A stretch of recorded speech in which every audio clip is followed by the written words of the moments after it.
Pwede mo akong tiisin. Pwede mo akong i-block sa lahat ng social media mo.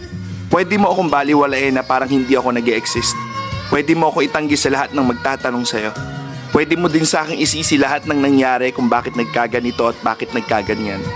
Pero hindi mo pwedeng ikaila na isa ako sa mga taong umunawa sa'yo nung halos wala nang umiintindi sa'yo. Isa ako sa pumiling mahalin ka ng buo kahit sa panahong hindi ka kamahal-mahal. Isa ako sa mga taong paulit-ulit na piniling magstay sa tabi mo. Nung oras na pakiramdam mo iniwan ka na ng lahat. Isa din ako sa mga taong piniling unahin ka kesa ang sarili. At hindi mo kasalanan yun kasi choice ko yun. Isa din ako sa mga taong minahal ka ng sobra-sobra. To the point na wala na akong inisip kundi ang mapasaya ka. Lubos ako nagpapasalamat dahil sa mga oras na pinili kita, kapalit ay kasiyahan ng aking puso.